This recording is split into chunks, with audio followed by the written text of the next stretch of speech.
How to fix crashing apps on iOS. So one of the ways to actually fix that problem is by just going ahead and reinstall the app, okay? And the way to do that, just go ahead to right here to your settings, okay?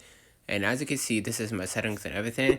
Go ahead to general and go ahead to iPhone storage. All right, we're gonna wait up, and as you can see right here, this is the many apps that you witness right here.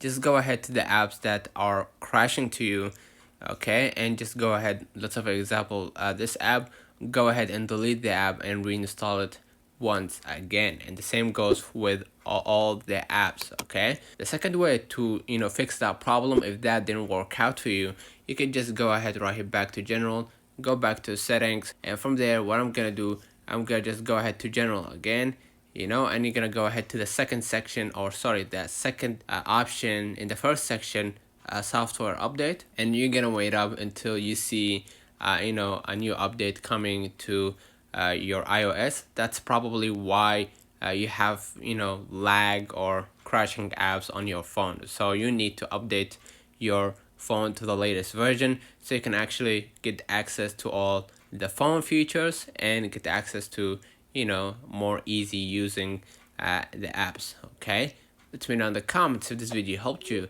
Don't forget to like and subscribe, turn on the notification bell to receive every video we upload. Thank you for watching. See you.